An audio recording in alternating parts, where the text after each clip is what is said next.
Pak Bharat match में पाकिस्तान की शर्मनाक हार देखी। सट्टेबाज जो हैं उनकी चांदी हो गई। 400-500-600 करोड़ की बैटिंग जो है वो मामूली बात है किसी एक मैच पे। इस वक्त जो मोस्ट फेवरेट टीम है ना वो इंडिया है वर्ल्ड कप के फाइनल के जीतने के लिए। मुंबई अंडरवर्ल्ड डॉन दाऊद इब्राहिम, उनका भी यही काम था। दुबई के अंदर पूरा उनका सेटअप था, उसके अंदर बैटिंग भी है और मैच फिक्सिंग भी है। 2007 का जो वर्ल्ड कप था ना इंडिया के लिए ही डिजाइन किया गया था। अली आपको बताऊं कि यहाँ लाहौर के कुछ बुक मेकर हुआ करते थे, वो 7-8 प्लेयर्स जो थे ना वो इनके पास हुआ करते थे। इनके साथ उनकी सेटिंग हुआ करती थी।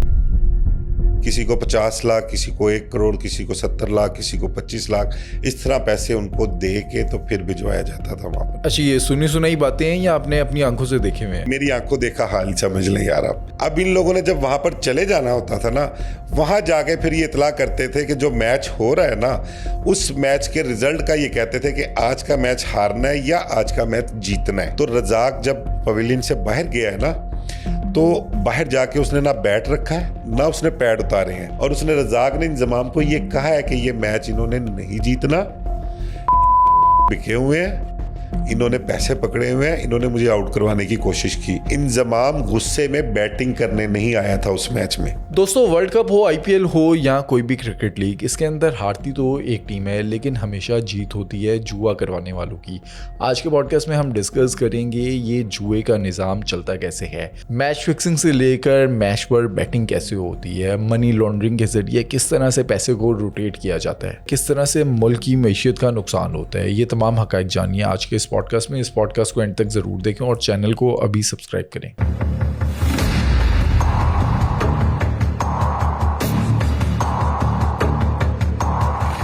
मिर्ज़ा साहब, हमने आज से 3 दिन पहले पाक भारत मैच में पाकिस्तान की शर्मनाक हार देखी। उस पर अब बंदा क्या ही बात करे, लेकिन मैं न्यूज़ में देख रहा था 2-3 चीज़ें। सट्टेबाज जो हैं उनकी चांदी हो गई। जो रेट चल रहा था भारत का वो 38 पैसे और पाकिस्तान का था ₹2 65 पैसे। अब अगर पूरे इस सिस्टम को समझें, ये सट्टेबाजी हो गई, मैच फिक्सिंग हो गई या बुक जो चलती है, ये होता क्या है और इस पर एक्शन वगैरह कुछ नहीं होता? बट साहब आप सट्टेबाजी की बात कर रहे हैं, ये सट्टेबाजी कोई आज का काम नहीं है। ये साल हा साल से कई दहाइयों से जो है ना ये सिलसिला चला आ रहा है। ख़ासकर क्रिकेट मैच पे मैं आपको बताऊं, क्रिकेट मैच की सट्टेबाजी की तारीख आप ऐसे ले लें कि माजी में जो हुआ करता था अब तो बहुत जदीद दौर आ गया है। अब ये सट्टेबाजी जितनी भी है ना ये आपके मोबाइल पे जो है ना वो सब आप इसको ऑपरेट करते हैं। मोबाइल पे आप जो है बैटिंग ऐप जो है उसको डाउनलोड कर लें, ठीक है। बुक मेकर्स को पैसे भिजवा दें, वो उसको कैश भिजवा दें, आप उसको अपना अकाउंट में भिजवा दें, उसके इजी पैसा, जैज़ कैश, कुछ भी आप भिजवा दें। वो आपको एक अकाउंट बना के दे देगा, जो आपने उस एप्लीकेशन पे आपने अकाउंट खोलना है और वो जितने पैसे आपने उसके पास जमा करवाए हैं ना वो आपके अकाउंट में उसने पैसे आ जाने हैं। अब वो उस एप्लीकेशन में क्रिकेट ले लें आप, फुटबॉल ले लें आप, टेनिस ले लें आप, और उसके अलावा आप जितनी भी कसिनोज़ हैं वो सारी जितनी भी बैटिंग है ना, फिर उसको कुत्ता रेस बड़ी होती है उस पर। अच्छा, ठीक है, मतलब कि जितनी भी मतलब कि पूरे वर्ल्ड में जहाँ जहाँ कहीं अपना जुआ हो रहा है ना तो वो सारा उस पर मोबाइल ऐप पे आपके आ जाएगा। आपका जो दिल करता है आप उस ऐप पे अपनी बैटिंग कर सकते हैं उस वक्त। लेकिन अब जो अकाउंट बनाने वाला है, अगर कोई बंदा XYZ वो जीतता है या हारता है, तो वो जो अकाउंट बनाने वाला जवारी है जो पूरा ये सिस्टम चला रहा है, उसको क्या फ़ायदा नुकसान है? बट साहब ये फ़ायदा नुकसान की बात इसमें ये है कि ये ना अब तकरीबन हर गली मोहल्ले में जो है ना ये मोबाइल ऐप वाला काम जो है ये चल रहा है। हर दूसरे घर में कह लें कि कोई ना कोई शख्स जो है ना वो इस लत में मुब्तला है। और जो ये अकाउंट देते हैं ना पंटर्स को, जुआरियों को पंटर्स बोलते हैं इनकी ज़ुबान में, और जो अपना मोबाइल अपना अकाउंट जो बनाते हैं उनको बुक मेकर्स बोलते हैं। पहले मैं आपको बता रहा था कि जो पहले हुआ करता था ना, पहले ये काम होता था टेलीफोन पे, PTCL के फ़ोन होते थे, मोबाइल का दौर नहीं होता था।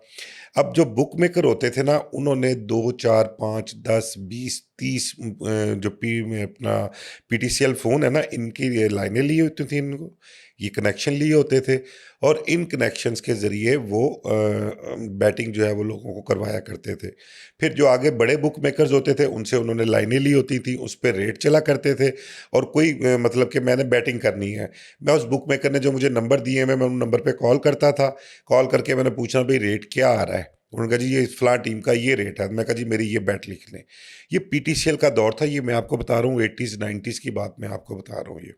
लेकिन अब तो वो चीज़ रह ही नहीं गई। माज़ी में आपने देखा होगा बहुत काफ़ी बड़ी-बड़ी बुकों पर पुलिस ने रेड्स भी किया और वहाँ पर मेरे ख़्याल 30-30, 40-40, 50-50 कनेक्शन जो थे पीटीसीएल के वहाँ से पकड़े जाते थे।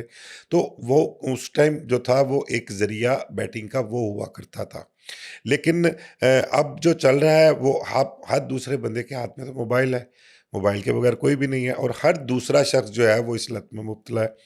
मैंने बेशुमार जगहों पर देखा है, कोई गली मोहल्लों में, घर में, कहीं भी बैठे हों, वो मोबाइल पे लगा हुआ है और वो अपना बैटिंग किए जा रहा है ऐसे उसमें। ये हमने माजी में देखा ना कि डकी भाई हो गए या जो दीगर यूट्यूबर्स थे, आप इन्फ्लुएंसर्स थे, देखें ना ये कितना उन पर तो क्रैकडाउन हुआ, लेकिन जो जवारी थे, जो खेलते हैं, उनको किसी ने कुछ नहीं पूछा। अली इसमें ना आपको मैं बताऊं कि ये एक बहुत ही सीरियस मैटर है ये एक ऐसा सोशल क्राइम है कि इसकी वजह से माजी में बल्कि अब तो कुछ सीसीडी की वजह से कुछ क्राइम जो है वो कुछ घट गया है, लेकिन माजी में ये 2-3 सोशल क्राइम ऐसे हैं, ये जुआ हो गया, अपना ब्रॉथल हाउसेस हो गए, मंशियात हो गए, इनकी वजह से जुराइम में ख़तरनाक हद तक इजाफा माजी में हमने देखा है। चोरियाँ, डकैतियाँ, घर से चीज़ें चोरी होनी, घर से अपना माँ के, बहनों के, बीवियों के ज़ेवरात जो हैं वो चुरा के लोग बेच दिया करते थे। उसकी वजह जो हुआ करती थी, मेन वजह उसकी ये जुआ है, मैं आपको बताऊँ। इसकी वजह से बड़े घर बर्बाद हुए हैं। बल्कि हमने एक पॉडकास्ट में ज़िक्र भी किया था, शेराकोट का एक ज़िक्र किया था मैंने आपके साथ वाक़ये का, कि एक बुक मेकर ने किसी जुआरिये को धोखे से घर बुला के उस पे बैटिंग करवाई। वो पहले उसको रिज़ल्ट मालूम था, रिकॉर्डिंग दिखाई उसने और फिर जब उसको बुक जुआरिया जो पैसे हारा था, उसको जब पता लगा तो उसने उस बुक मेकर के घर में घुस के, उसके कमरे के दरवाज़े बंद करके मिट्टी का तेल छिड़क के उसके घर को आग लगा दी थी और वो बीवी बच्चों समेत मारा गया था वो बुक मेकर जो था। इस किस्म की बेशुमार मिसाल, खुदकुशी के कई वाक़यात जो है माज़ी में हुए हैं कि किसी के पैसे देने हैं, उन्होंने किसी बुक मेकर के पैसे देने हैं, तो वो पैसे नहीं दिए, उसने उसने तंग किया हुआ था, उसने खुदकुशी कर ली। बेशुमार वाक़यात माज़ी में भरे पड़े हैं इस तरह से। अच्छा, ये तो छोटे लेवल पे आप बात कर रहे हैं, ये बड़े लेवल पे इंटरनेशनली ये किस तरह से मामलात चलते हैं? अब जैसे वर्ल्ड कप है या पीएसएल है या आईपीएल है, ये तो इंटरनेशनल पूरा एक माफिया है। मैं ना अभी आपको दूँगा वो अपना कोई पिक्चर सेंड करूँगा आपको, बल्कि आप दिखाना भी सबको वो जो मोबाइल पे एप्लीकेशन डाउनलोड होती है ना, उसमें आप दिखाइएगा सबको। अब जो मौजूदा वर्ल्ड कप चल रहा है ना टी20 का, इसमें उन्होंने बाकायदा सारी टीमों के रेट दिए हुए हैं कि वर्ल्ड कप का फाइनल जीतने के लिए कौन सी टीम फेवरेट है। और मैं बताऊं आपको इस वक्त जो मोस्ट फेवरेट टीम है ना वो इंडिया है वर्ल्ड कप के फाइनल के जीतने के लिए। और उसका जो रेट चल रहा है वो तकरीबन मेरे ख्याल शायद ₹1.5 रेट है उसका, ₹1.50। दूसरे नंबर पे जो फेवरेट टीम है वो साउथ अफ्रीका की टीम है। तीसरे नंबर पे जो टीम है फेवरेट वो इंग्लैंड की टीम है। चौथे नंबर की टीम जो है वो ऑस्ट्रेलिया की टीम है। पाकिस्तान का कोई मेरे ख्याल छठा के सातवां नंबर आता है फेवरेट में, इसमें जो इस टाइम बैटिंग चल रही है उस पे ऐप के ऊपर। और ये ऐप में हर टीम का रेट जो है ना वो मैच शुरू होने से कई घंटे पहले ही खोल दिया जाता है।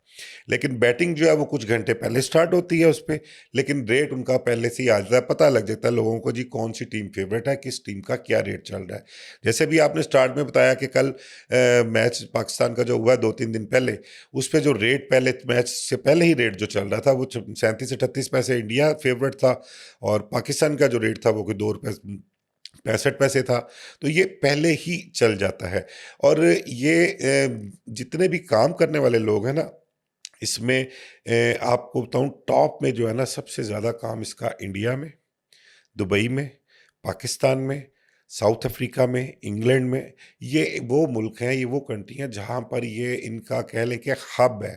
और ये सबसे ख़तरनाक एलिमेंट जो है ना इस काम का, इस जुए का, वो किसी भी मुल्क के लिए वो ख़तरनाक एलिमेंट ये है कि इस काम के ज़रिए हवाले हुंडी का काम, मनी लॉन्ड्रिंग का काम जो है वो बहुत अरूज पे रहता है। वो कैसे होता है इस काम के ज़रिए? देखें, यहाँ से पाकिस्तान में आप फ़र्ज़ करें कि यहाँ पर जो मैच होता है ना, क्रिकेट मैच, अब वो एक मैच जो है ना, मामूली सा जो मैच होता है, और दिन में कई-कई मैच होते हैं, रूटीन में होते हैं। बल्कि मैं सम टाइम देखता हूँ, जो मैं एप्लीकेशन है बैटिंग ऐप जो है, उस पे सारी डिटेल आ रही होती है कि आगे आने वाले दिनों में कब तक उनका शेड्यूल सारा उस पे दिया होता है उन्होंने।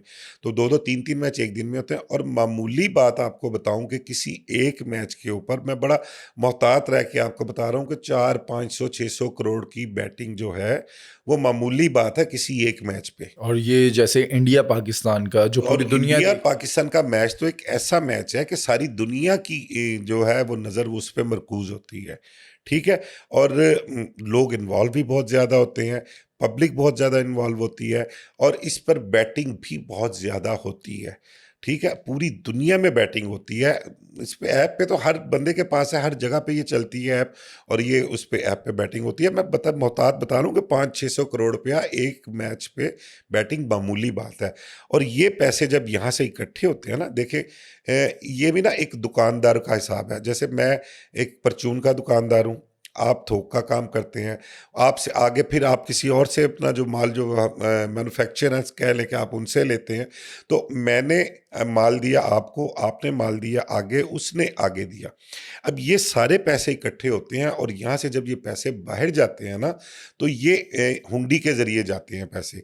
बेशुमार लोग यहाँ पर बैठे हुए हैं, एफआईए को भी पता है कि कौन-कौन लोग क्या-क्या काम करता है, लेकिन वो लोग कार्रवाइयाँ नहीं करते। अच्छा, अब हुंडी का आज की जनरेशन लाइक मेरे जैसे लोग या जो हमारे कैमरे पे बैठे हुए हैं उनको नहीं पता होगा कि हुंडी हवाला ये कैसे काम करता है। बट साहब, जो हवाला हुंडी का काम है ना, देखें, अगर मैंने किसी दूसरे मुल्क बाहर पैसे भिजवाने हैं मैंने, तो मैं अगर उसको लीगल तरीके से भेजूँगा ना, अपने बैंक के ज़रिए से भेजूँगा, या किसी भी अपना जो अपना ये है, अपना एक्सचेंजेस जो हैं वो उनके ज़रिए भिजवाऊँगा, तो मुझे उसका टैक्स देना पड़ेगा मनी उसका। ट्रेल जो है वो शो भी करनी फिर पड़ेगी उसके कैसे बाद जो कमाया। पैसे मैं भिजवा रहा हूँ, वो मुझे उसका पर्पस बताना पड़ेगा, ये मैं किस मकसद के लिए भिजवा रहा हूँ, ये मैं बाहर किसको भिजवा रहा हूँ, फिर ये पैसे मेरे पास आए कहाँ से, मैंने कहाँ से कमाए, मेरे ज़राए इतने हैं, मेरा बिजनेस ऐसा है कि मैं इतने पैसे कमा लूँ उसमें, और जो मैं बाहर भिजवा रहा हूँ वो किसको भिजवा रहा हूँ, किस पर्पस के लिए, ये मुझे सारा कुछ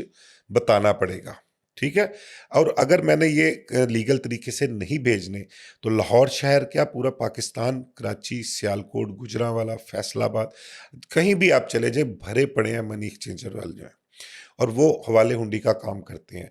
बल्कि मैं माज़ी में मैंने खुद देखा है, अब तो ड्यूटी फ्री शॉप पे वो काम रह नहीं गया लाहौर में, इसका मनी एक्सचेंज का, लेकिन जिस दौर में हमने काम देखा हुआ है ना, आप यकीन करें कि जो अपना ये काम करते थे ना हुंडी हवाले का, वो हवाले हुंडी का काम करते थे, और उस दौर में, आज से मैं 20-25 साल पुरानी बात आपको बता रहा हूँ, कि 5, 7, 10 करोड़ रुपया जो है वो भिजवाया करते थे वहाँ पे, और जो मोबाइल फ़ोन वो इस्तेमाल करते थे ना, जो नंबर यूज़ किया उन्होंने, सिर्फ़ एक हवाले के लिए, एक अमाउंट जो थी वो भिजवाने के लिए वो उसको इस्तेमाल करते थे, और इस्तेमाल करने के बाद वो सिम निकाल कर उसको, सिम को जला देते थे। कि अच्छा। वो मतलब कि मुद्दा ही नहीं रहने देते थे वो। ये इतना मतलब खौफ़नाक और ख़तरनाक काम है कि जिस जहाँ आप रियासत को जो है वो नुकसान पहुँचा रहे हैं।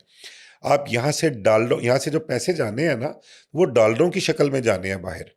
लोगों ने डॉलरों की शक्ल में बाहर वसूल करने हैं, और जब यहाँ पर डॉलर शार्ट होने हैं, तो यहाँ पर आपके मुआशी हालात जो हैं वो किस तरह के होंगे, और नतीजतन ये मुझे, आपको, सबको, पब्लिक को भुगतना पड़ता है महंगाई की सूरत में, और तरह तरह के फिर टैक्सेस जो हैं वो हमें देने पड़ते हैं इस अच्छा, सूरत अब में। हुंडी हवाला में पैसा फिजिकली मूव होता है कि मिसाल के तौर पे अगर लाहौर में बैठे हुए एक शख्स को किसी ने 1 करोड़ दिया, तो वो 1 करोड़ जो है वो बॉर्डर के ज़रिए या किसी भी तरह से मूव होगा किसी दूसरे मुल्क में। वो इस तरह से मूव नहीं होता कि बॉर्डर के ज़रिए कोई मूव हो।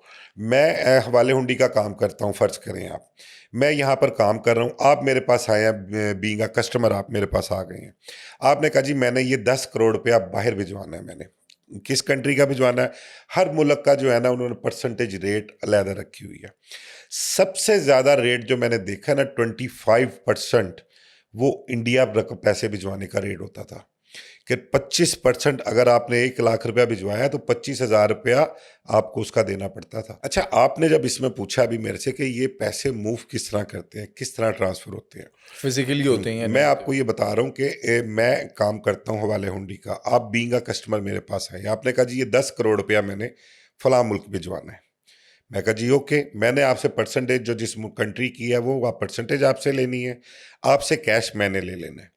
अब मेरा कैश बाहर किसी भी मुल्क में जो काम करने वाले लोग हैं, मेरे बेशक वो एतबारी हैं या मेरा कैश उन लोगों के पास पड़ा हुआ है, उन्होंने वहाँ से आपके बताए हुए शख्स को आपका नंबर, आप उस बंदे का नाम देंगे, उसका नंबर देंगे, या मैं आपको कहूँगा कि आपका जो जो भी शख्स वहाँ पर मौजूद है, आप उसे ये नंबर दे दें और फलां जगह पे भिजवा दें, वहाँ से अपने पैसे वो कलेक्ट कर ले।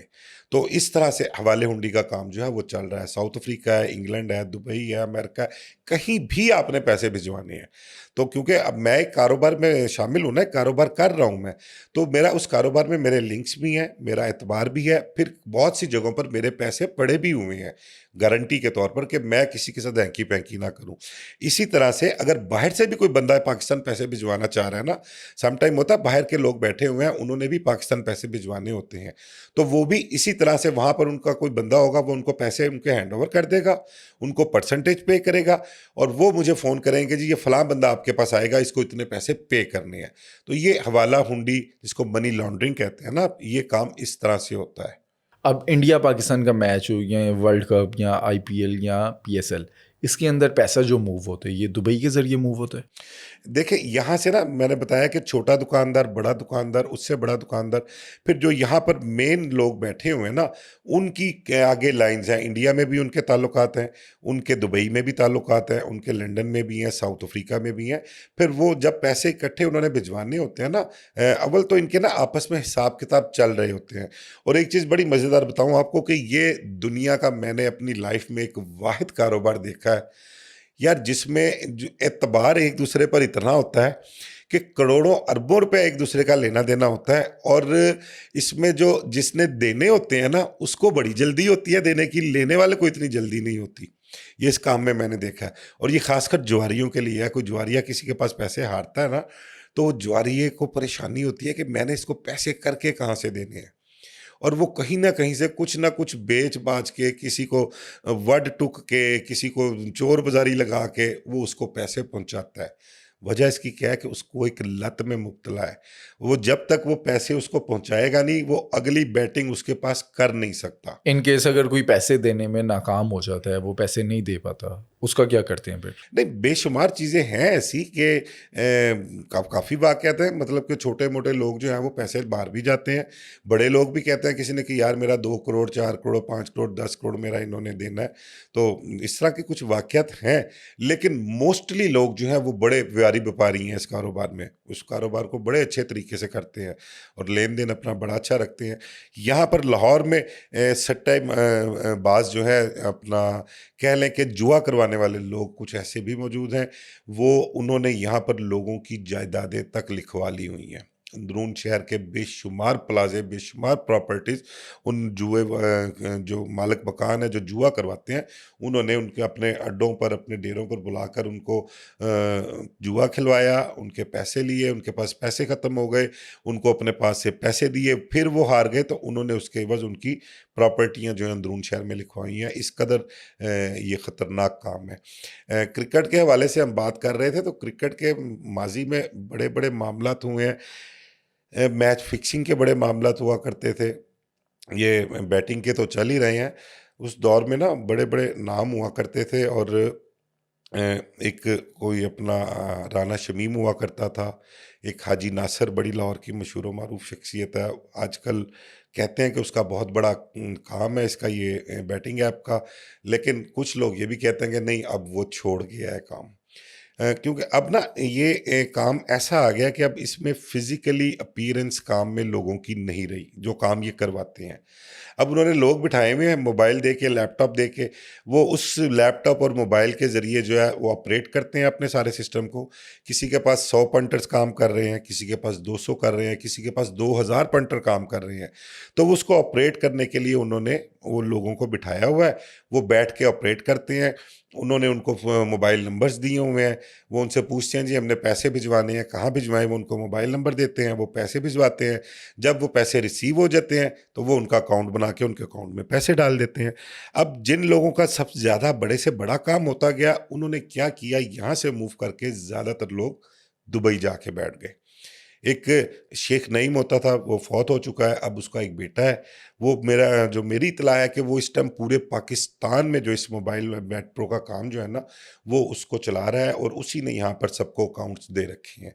और वो उन अकाउंट्स के ज़रिए गुजरावाला, सरगोदा, फैसलाबाद, शेखुपुरा, ये लाहौर हो गया, कसूर हो गया, मतलब कि कराची हो गया, ये मेन हब है जहाँ पर ये काम होते हैं। और वो अकेला वहाँ पर बैठ के कह रहा है इसको ऑपरेट कर रहा है, और उसने अपनी फ्रेंचाइज, कह लें कि उसने आगे फ्रेंचाइज दी हुई है अपनी, और वो परसेंटेज पे देते हैं कि अगर 10% पे दे दिया, 20% पे दे दिया, 30%, ये लेने वाले पे डिपेंड करता है कि वो उनके साथ क्या परसेंटेज तय करते हैं। और इसमें फिर एक चीज़ और है कि आप जितनी बैटिंग करते हैं ना इस पे, मोबाइल ऐप पे, इस पे आप जितनी भी आपकी बैट जो आप जीतते हैं ना, उसमें जो विन करते हैं, उस पे 2% कमीशन जो है वो कटती है। वो किसको मिलता है? वो जो बुक मेकर है उसको मिलती है वो कमीशन, वो बुक मेकर रिसीव करता है, कमीशन उसकी है, वो उसको फ्री का है। और इसमें आपने स्टार्ट में बात पूछी थी इसका, वो जो उसको फ़ायदा क्या है बुक मेकर को, इसमें देखें फ़ायदा ये होता है कि अगर मैं बुक मेकर हूँ ना, आपने मेरे पास पैसे जमा कराए हैं, तो मेरे पास तो अगर इस्तात है इतनी कि मैं आपके साथ दू बदू जंग लड़ सकूँ इस जुए में, तो मैं सिर्फ आपको देखूंगा कि यार आपने जो काम करना है ना आप किए जाओ, हार जीत मैंने आपके साथ खुद करनी है।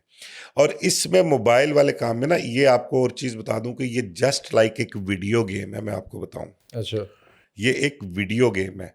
ये मोबाइल में जितनी देर आपके अकाउंट में पैसे हैं ना, आपकी उंगलियां उस पर मोबाइल पे चलती रहनी है, ठीक है। और अगर आप एक बैट हार गए हो ना उसमें, फ़र्ज़ करें आपने एक 500 की बैट लगाई है, वो आप हार गए हो, आपने फिर 500 की लगाई है, वो भी हार गए हो, आपने अगली बैट जो है ना रेस होके, गुस्से में या जज्बाती होके आपने 2000 की कर देनी, आपने 4000 ऐसे की कर रिकवर देनी, करनी है। पैसे रिकवर करने के लिए। तो ये जस्ट लाइक मैं इसको समझता हूँ कि ये वीडियो गेम है, इसमें पंटर का कोई घर नहीं है।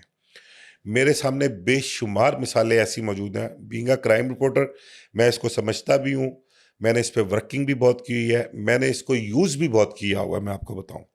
तो मुझे है आइडिया कि ये चीज़ है क्या। इसमें पंटर का कोई घर नहीं है, उसकी कोई जीत नहीं है। एंड जो जीत है वो बुक मेकर की है, जिसने आपको अकाउंट दिया हुआ है। और उसे कितना मुनाफा हो जाता है? यार जितने पैसे मैंने जमा कराए हैं वो उसी का मुनाफा है सारा। आप मेरे पास पैसे जमा करवा के मेरे से आपने अकाउंट लिया हुआ है, आप वो बैठकर आप मेरे साथ एक दफ़ा जीतोगे, 2 दफ़ा आप पैसे मंगवा लोगे, 3 दफ़ा मंगवा लोगे, 100 में से 97 मरतबा आप मेरे पास पैसे जमा करवाओगे, और वो मेरे ही हैं पैसे। मुझे ये इस चीज़ का यकीन है, जो बुक मेकर है ना, जो समझते हैं इसका, उनको पता है कि पंटर्स का इसमें कोई घर नहीं है। वो उसकी जीत है ही नहीं इसमें, उसकी हार ही हार है इसमें। मिसाल के तौर पे इंडिया पाकिस्तान का मैच है, अब ज़्यादातर लोगों को पता था कि पाकिस्तान जो है उसके चांसेस ज़्यादा हैं कि वो हार सकते हैं, इंडिया के चांसेस हैं और फेवरेट भी था जीतने में। अब इंडिया अगर मैच जीत जाता है, अगर पाकिस्तान में या पूरी दुनिया में जिसने इंडिया पर पैसे लगाए हुए हैं, अब जीतने वाले को पैसे कौन देगा? बुक मेकर देगा। और उसके पास ये पैसे कहाँ से आ रहे होंगे? जिन्होंने पाकिस्तान पे पैसे लगाए थे, जो हारे हैं, उनके पैसे रोटेट होंगे। अली देखें, मैं आपको बताऊं कि मेन हब जो है ना इसका सट्टेबाजों का, वो इंडिया में है। इंडिया से ये नेटवर्क चलता है, और मैच का रेट भी कहते हैं वहीं से खुलता है इंडिया से। उनकी आगे चेन है पूरी ये, उनके बुक मेकर जिन्होंने, मतलब कि मैं पाकिस्तान में बैठा हूँ, मैंने अगर इंडिया से किसी बुक मेकर से एक लाइन लेनी है, ये जो एप्लीकेशन है ये मैंने लेनी है, उनका आगे फ्रेंचाइज कह लें कि दुबई में है, इंग्लैंड में है, साउथ अफ्रीका में, किसी भी कंट्री में हो सकती है, मैंने उससे लेनी है। अब जो हार जीत के पैसे हैं ना, वो मैंने अगर यहाँ से इकट्ठे करके, अगर तो मैं जीत रहा हूँ पैसे उस पे, पाकिस्तान में पैसे जीते जा रहे हैं, लोग जीत रहे हैं, तो मैंने पैसे मंगवा के, अगर बाहर से जो बड़ा बुक मेकर है ना वो बाहर से ही मंगवा के देगा, या उनके अपने आपस में हिसाब किताब होते हैं, मैंने बताया ना, उनके या तो पैसे रखे होते हैं या उनकी आवाज़ चलती है, उनका एतबार होता है। तो ये लेना देना जो है ये यहाँ पर हमने आपस में ही करना है। जो बड़ी अमाउंट जब इकट्ठी होकर बाहर जाती है ना, वो मनी लॉन्ड्रिंग के जरिए जाती है किसी दूसरे कंट्री में, वहां से फिर आगे अगर इंडिया जाने हैं पैसे तो वहां पर जाते हैं पैसे वो। अच्छा, अभी आप इंडिया की बात कर रहे थे, हमने माजी में देखा कि मुंबई अंडरवर्ल्ड डॉन दाऊद इब्राहिम, उनका भी यही काम था, दुबई के अंदर पूरा उनका सेटअप था, उसके अंदर बैटिंग भी है और मैच फिक्सिंग भी है। उनका कितना रोल था इसमें? दाऊद इब्राहिम जब इंडिया से फरार हो जाता है ना, इंडिया से निकल जाता है वो, बल्कि जब इंडिया में था तभी से आपको बताऊं कि फिल्म इंडस्ट्री में हो गया, और ये अपना जो सट्टेबाज हो गए, इन पे उसका बहुत ज़्यादा असर व रसूख रहा है। असर व रसूख क्या रहा है, एक नाम चल गया था दाऊद इब्राहिम का। दाऊद इब्राहिम एक बहुत बड़ा इंटरनेशनल डॉन जो है वो कहा करते थे उसको, बल्कि था भी, कहा क्या करते थे, उसकी थी इतनी। तो ये सब लोग उससे डरते थे। अब उसमें 90s में, 2000 के बाद ले लें आप, ये इसमें क्रिकेट मैच जो थे ना, इसमें बहुत पैसा इन्वॉल्व था।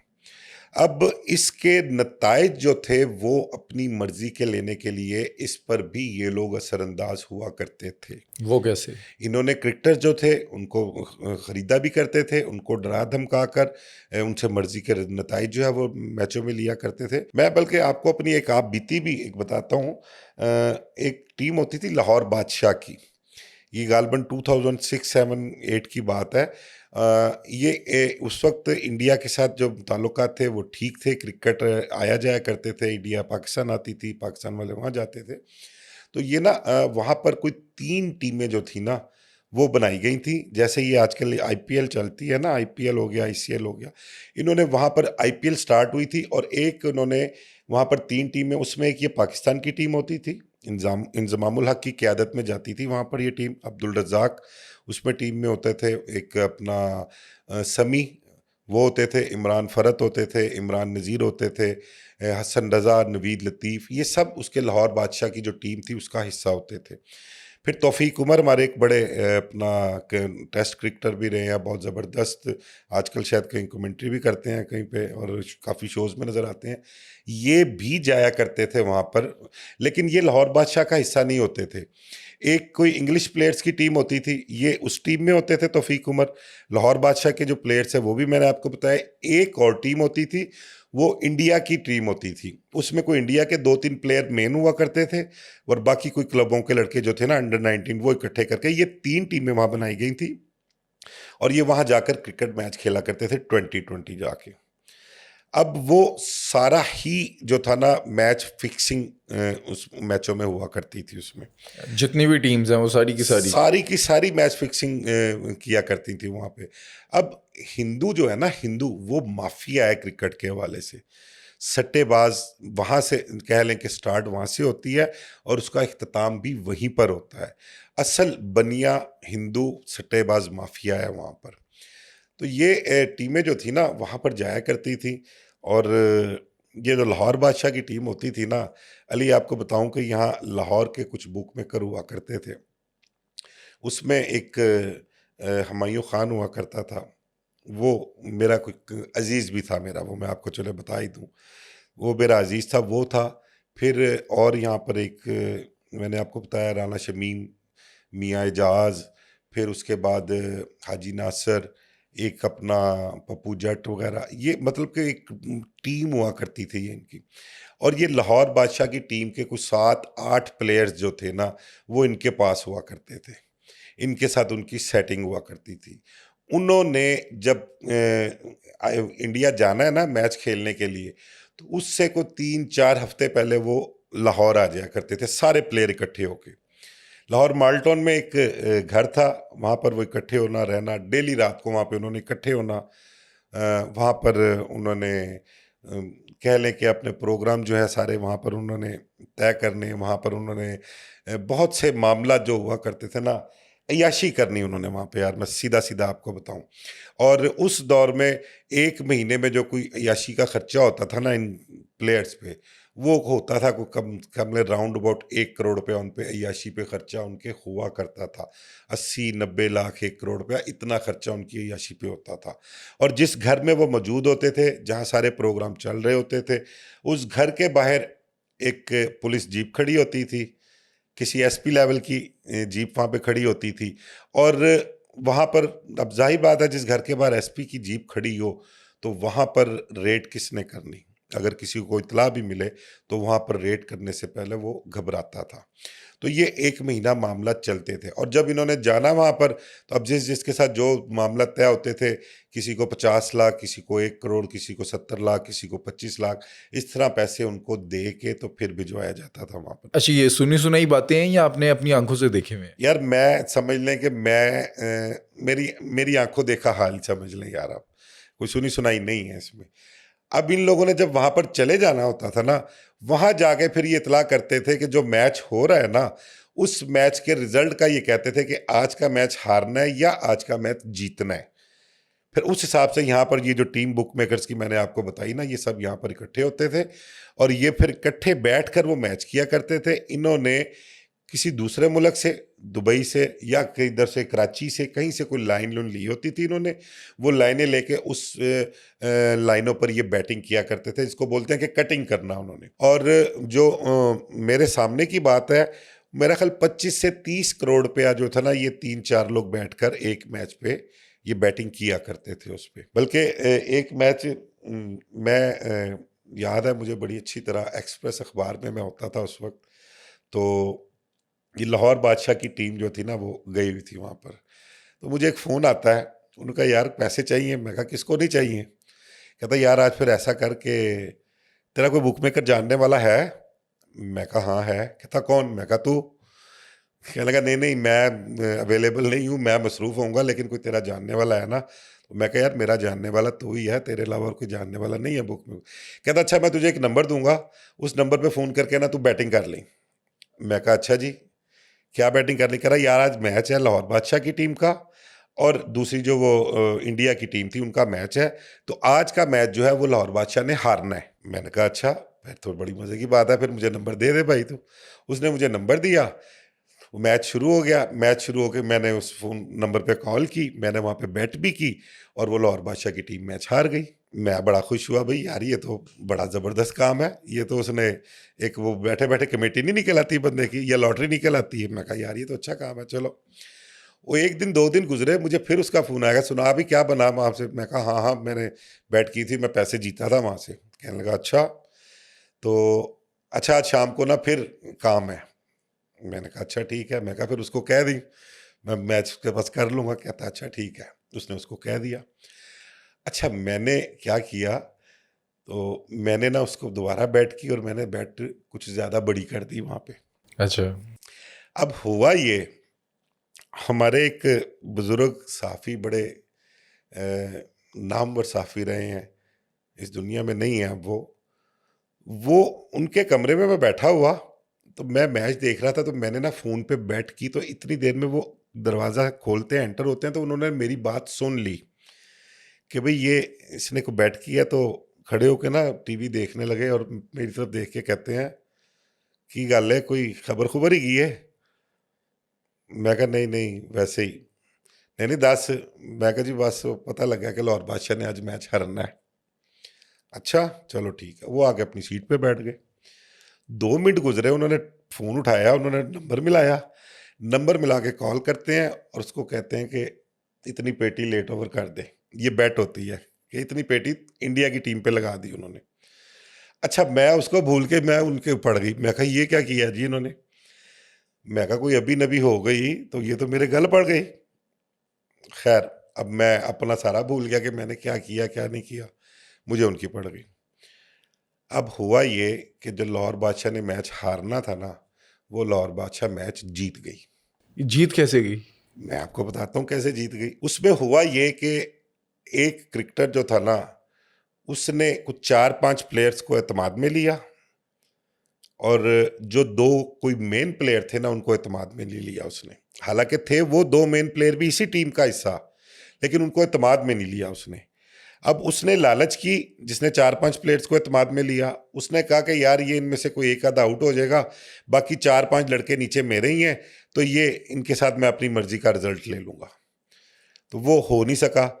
अब वो जो 2 मेन प्लेयर थे ना, वो बैटिंग करने जब आते हैं ना, तो वो सारा मैच ही ख़त्म कर देते हैं। अच्छा, अब मैं तो अपनी आप बीती सुना रहा हूँ। अब मैंने देखा, मैं कहा यार ये अब हुआ क्या है? अच्छा, वो रात हुई तो मैंने उसको फ़ोन किया, मैं कहा यार ये क्या ड्रामा क्या हुआ ये?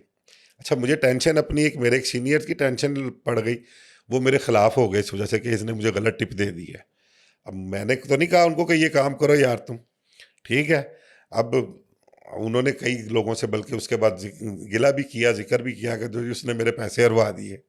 पर अल्लाह पाक गरीब के रहमत करे, उनको क्या कह सकते हैं।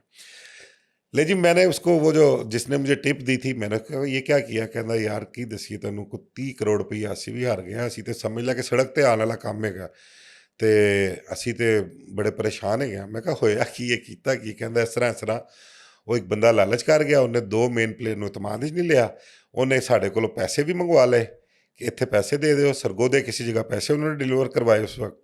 तो मैं कहा उन करना की है? कहते करना की उन्होंने ऐसी दी तैसी। अब यहाँ सारे इकट्ठे हुए। अच्छा, मुझे, अब मैं भी गया वहाँ पे, मैं कहा तुम लोगों ने ये क्या किया क्या?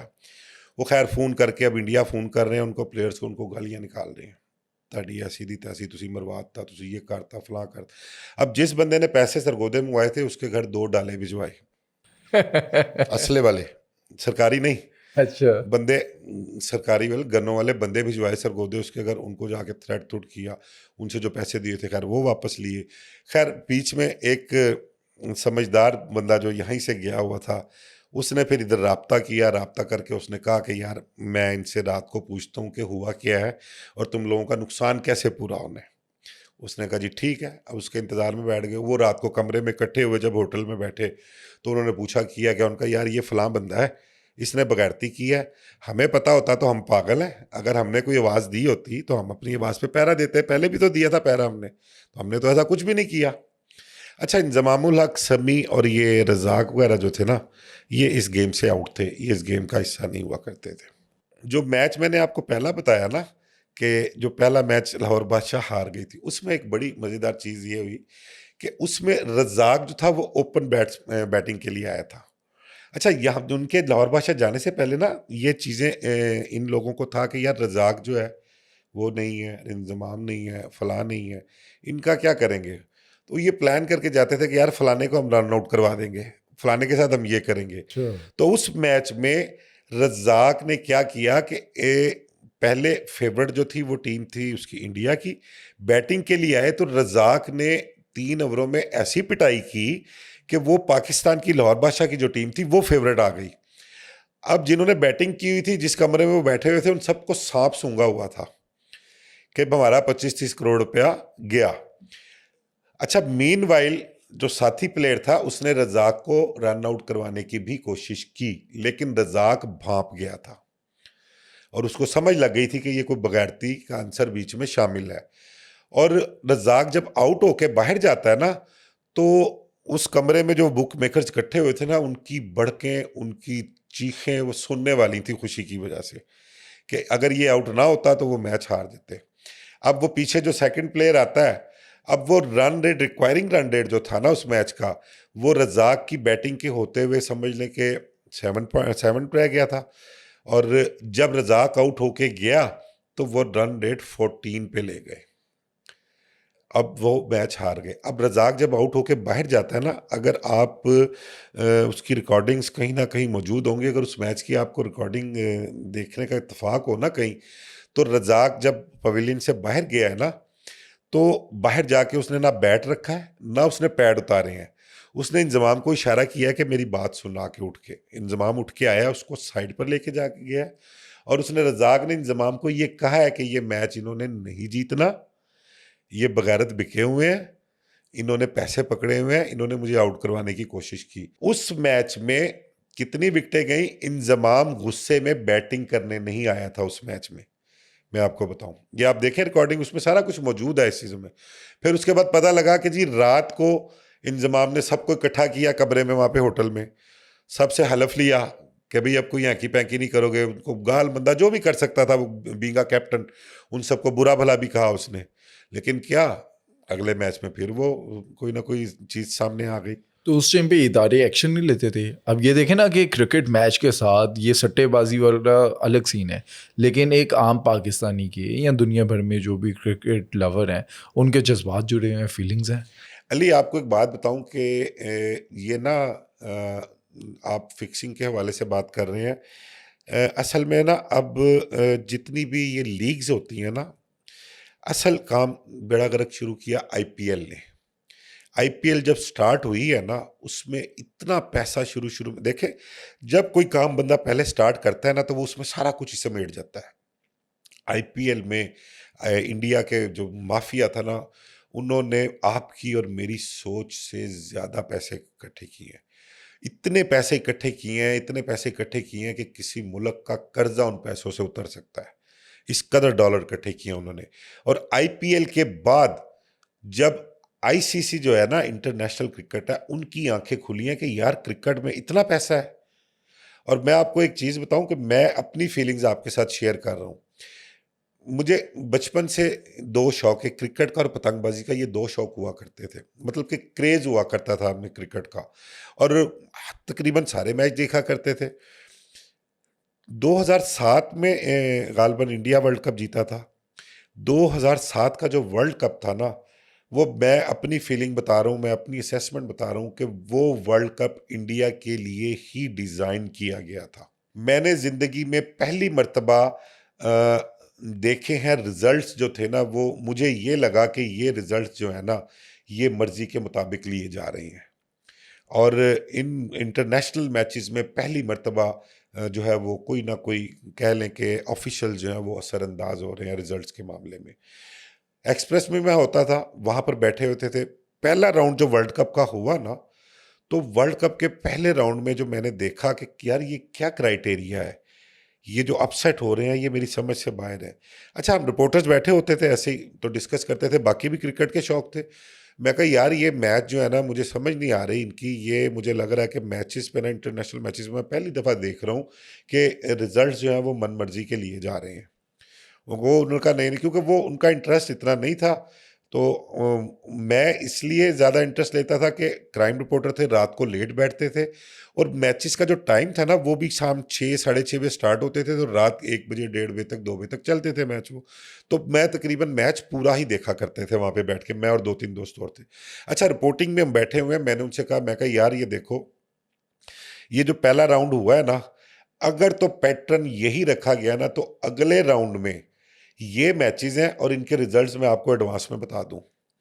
उसमें पाकिस्तान का मैच सेकंड राउंड में था ऑस्ट्रेलिया के साथ, एक मैच था इंडिया का साउथ अफ्रीका के साथ, एक मैच था इंग्लैंड का आयरलैंड के साथ, मुझे आज तक याद है। इसी तरह बाकी और भी 2 मैचेस और थे।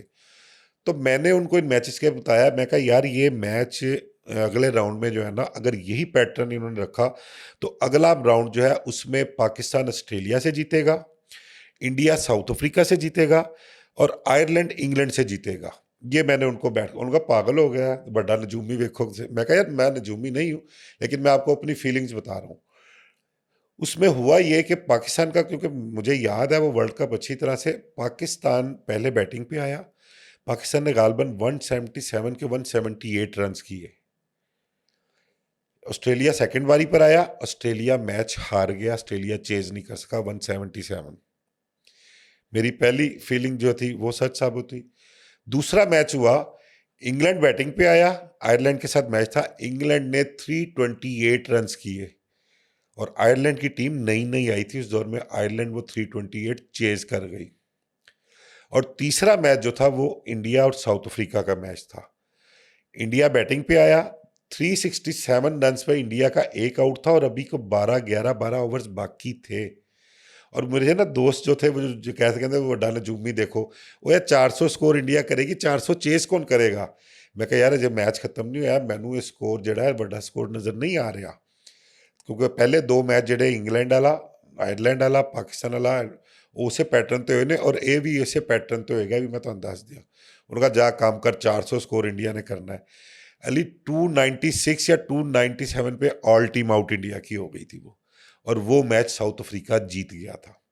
मैं बताया कि ये इंटरनेशनल क्रिकेट में असरअंदाज इन्फ्लुएंस इतना होता है, इन्फ्लुएंस इतना हो और गया। हम कह सकते हैं मुबैना तौर पे कि ये मैच अगर इंडिया जीतता तो उसे जितवाया जाता। जो मेरी असेसमेंट है, वो 2000 का वर्ल्ड कप जो था वो डिज़ाइन ही इंडिया के लिए किया गया था, और वो इंडिया जीता भी उसमें। और ये हम बैठ के डिस्कशन किया करते थे मैच से पहले कि यार ये इंडिया वर्ल्ड कप जीतेगा, ये उसी के लिए सारा कुछ रिजल्ट जो हैं दिए जा रहे हैं, और जो मर्जी कर लो जीतना उसी ने है, ये हम डिस्कस करते थे। और हम ये भी कह सकते हैं कि ये जो आईपीएल है ये भी इसीलिए डिज़ाइन की गई है कि उस पर सट्टेबाजी, बैटिंग और मैच फिक्सिंग हो मैंने सके। आपको बताया कि आईपीएल में जितने पैसे स्टार्ट में लोगों ने इकट्ठे, यार इनका मुझे ना वो नाम भूल गया हूँ, एक ऐनक वाला होता था इनका जो मेन था आईपीएल का, जो ऑर्गेनाइजर था इनका, वो मेरे जहन में नाम नहीं आ रहा उसका। उसके खिलाफ बाद में इंक्वायरी भी हुई, फिर वो मुल्क से भाग भी गया, फिर बड़ी मुश्किल उसने बहुत बड़े पैसे दे के सेटलमेंट की थी उसने। ठीक है, तो ये जितनी भी लीग्स हो रही है ना, वो आपकी आईपीएल है, बीपीएल है, वेस्ट इंडीज़ में हो रही हैं, बांग्लादेश में हो रही हैं, आपके दुबई में हो रही हैं, आपके पाकिस्तान में हो रही हैं, किसी भी कंट्री में आपके जो बिग बैशेज होती हैं, इंग्लैंड में ले लें आप, जितने भी मैच हैं, ये आप इनको कहें कि 90% बल्कि 90% अबव कह लें, सारे मैच डिज़ाइंड होते हैं, और सारे मैच उन्होंने तय किए होते हैं कि इनके रिजल्ट्स क्या होने हैं। क्यों? क्योंकि उसमें सट्टा है, पैसे इन्वॉल्व है उसमें। देखिए मेरे पास इतनी इस्तात नहीं है, मैं किसी एक प्लेयर को 15-15, 20-20 करोड़, 25-25 करोड़ दे के एक प्लेयर को मैं ख़रीदता हूँ। वो इसलिए नहीं ख़रीदता कि वो बहुत बड़ा प्लेयर है या वो बहुत अच्छा प्लेयर है, वो मैं उसको इसलिए पैसे देता हूँ कि उसके अंदर ये एबिलिटी है कि मैं इससे अपनी मर्ज़ी के रिजल्ट्स मैच के मैंने लेने हैं। किस जगह पे मैंने मैच को नीचे रखवाना है, किस जगह पे मैंने मैच को ऊपर उठाना है, ये पैसे इस चीज़ के पे करते हैं, और पैसे फिर कमाते भी हैं। बेशुमार दफ़ा आप देखें, कभी अगर आपको क्रिकेट का शौक़ है ना, तो आप देखें कि जब मैच की इस किस्म की पोजीशन होती है ना, तो बॉलर के पास कैप्टन चला जाएगा या विकेट कीपर भागा हुआ आएगा, वो आपस में मीटिंग करेंगे, और बड़े कानाफूसी करते हैं। वो कानाफूसी नहीं करते, वो कह रहे होते हैं कि अब जो जिम्मेदारी ली हुई है, जो टास्क दिया हुआ है, उसको पूरा किस तरह करवाना है, हमने स्कोर किस तरह करवाना है। एक आखिरी ओवर में 20-20, 25-25 स्कोर करवाया गया है, और अनबिलीवेबल करवाया गया है। अभी पीछे भी ये इसका वर्ल्ड कप के ये इसका T20 का एक मैच हो रहा था, किसी दो टीमों का मैच मैं देख रहा था कि एक टीम को पता नहीं उसके 5-6 खिलाड़ी आउट हो चुके हुए हैं, और कोई 5 ओवरों में कोई 70-75 स्कोर चाहिए। तो वो पता नहीं यार कौन सी टीम थी, वो ओमान की थी या कौन सी टीम थी, छोटी टीमें थी। तो वो खैर मैंने कहा मैच हार गए, टीवी बंद करके हम चले। वो पता लगा कि जो टीम जो है वो जीत गई, वो 5 ओवरों में चेस कर गई स्कोर। माजी के अंदर जो है प्लेयर्स गिरफ्तार भी हुए हैं, उनको सजाएं भी मिली हैं, पकड़े भी जाते हैं। पाकिस्तानी प्लेयर्स भी, आप वो साउथ अफ्रीका का जो जिसका एक्सीडेंट हुआ था यार, एक बड़ा वो हंसी क्रोने जो था, उस हंसी क्रोने था ना वो, जिसने एक्सेप्ट भी किया था कि यार ये क्रिकेट में जो है वो अपना पैसा इन्वॉल्व है, ऑफर्स होती हैं, डराया धमकाया जाता है, ख़रीदा जाता है।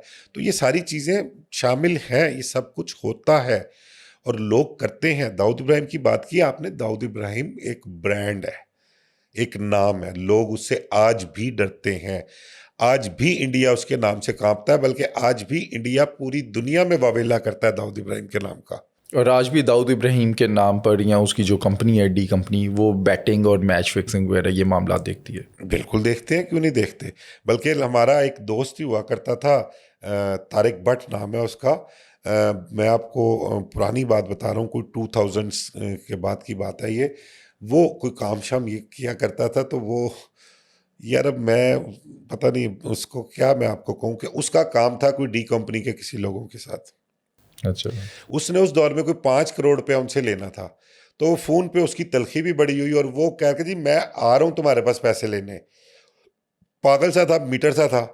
तो बाद में फिर पता लगा कि उसको, जो हमारा दोस्त था, उसका एक भाई था, उसको कॉल आती है कहीं से, और वो उसको कहते हैं कि अपने भाई को समझाओ, वो पागल है, बेवकूफ़ है, उससे को मामला जो भी सेटल करने आराम से बैठ के करे, ये वहाँ पर जाएगा तो वहाँ से वापस नहीं आएगा ये।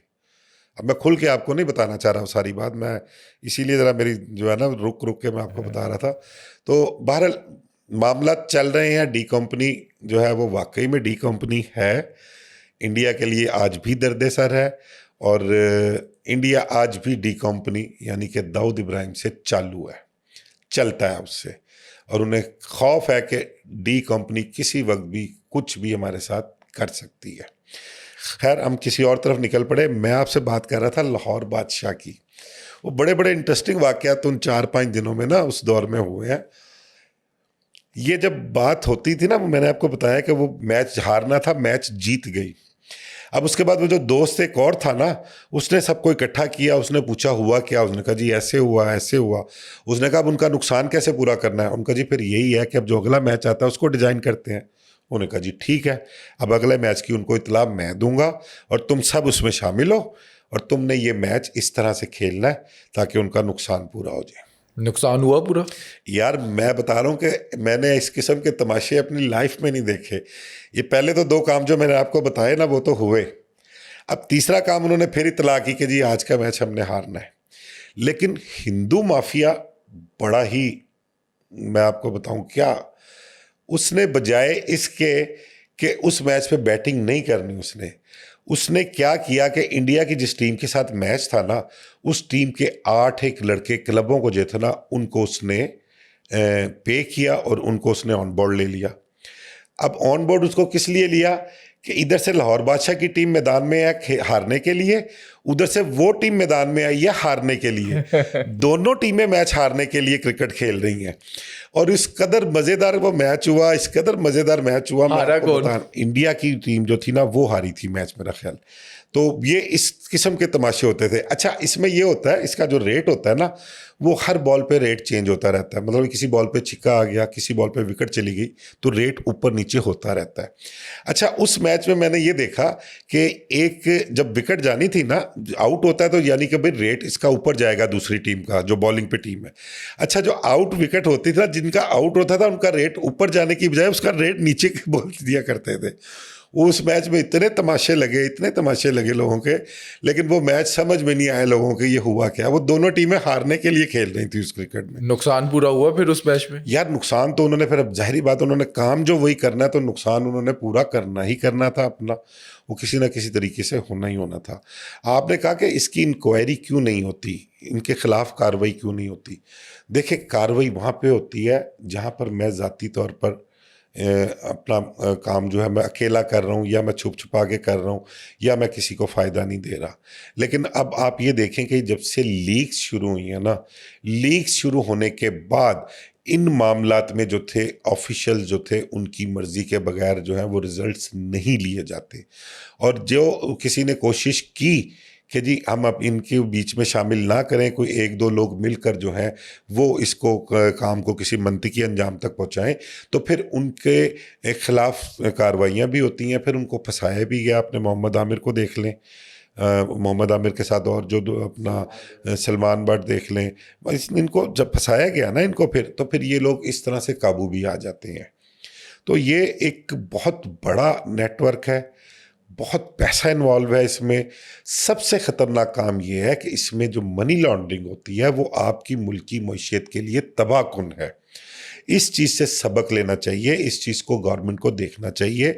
उन्हें जो लाहौर के पाकिस्तान के बड़े बड़े बुक मेकर्स हैं, चाहे वो दुबई में बैठे हैं चाहे कहीं और हैं, उन सब के ख़िलाफ़ कार्रवाई करनी चाहिए। वो यहाँ से पैसा किस तरह से ट्रांसफ़र करते हैं, किन किन मनी लॉन्डर्स के ज़रिए करते हैं, जो मनी एक्सचेंज वाले हैं, उन सब की लिस्टें सब के मुतल्लिक इदारों को इल्म है, इदारे उनको जानते हैं। लेकिन वजह क्या है, अब इसके पीछे ये आपके सोचने वाली बात है कि उनके खिलाफ कार्रवाइयाँ क्यों नहीं होती, वो क्यों नहीं पकड़े जाते, ये नेटवर्क ब्रेक क्यों नहीं होता। और जब कभी इस किस्म के मामलात होते हैं तो फौरी तौर पर कह लें कि गोंगलों से मिट्टी झाड़ने के लिए फौरी तौर पर 2, 4, 5, 10 कार्रवाइयाँ की, जो हैं वो पकड़े लोगों को जाते हैं। पकड़ा, मीडिया में हाइप क्रिएट की, सोशल मीडिया पे हाइप क्रिएट की, ये हो गया वो हो गया। और जिनको असल में पकड़ना होता है उनको ऑलरेडी खबर होती है, उनको साइडलाइन किया जाता है, और जब धूल बैठ जाती है वो दोबारा आकर ये काम शुरू कर देते हैं, हमारे मुल्क को नुकसान पहुंचाते हैं, मुल्क की मईशत को नुकसान पहुंचाते हैं।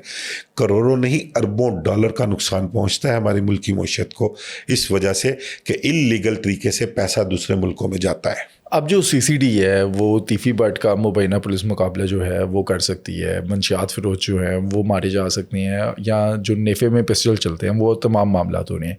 तो अब ये जो बुक मेकर्स हैं, क्या उसके बस से बाहर की बात है? बट साहब ये तो आप दुआ दें मैडम सीएम मरीम नवाज़ को। मरीम नवाज़ साहिबा ने जो इनिशिएट लिया, एक सीसीडी का महकमा बना दिया उन्होंने। कोई 1,500-2,000 लोग जो हैं पुलिस एनकाउंटर्स में मारे गए हैं और पंजाब में क्राइम की शरह में नो डाउट कमी वाक़या हुई है। लेकिन अब मरीम नवाज़ ने जो डंडा पकड़ा है ना, अब उन्होंने वो डंडा पुलिस के अगेंस्ट ही पकड़ा है।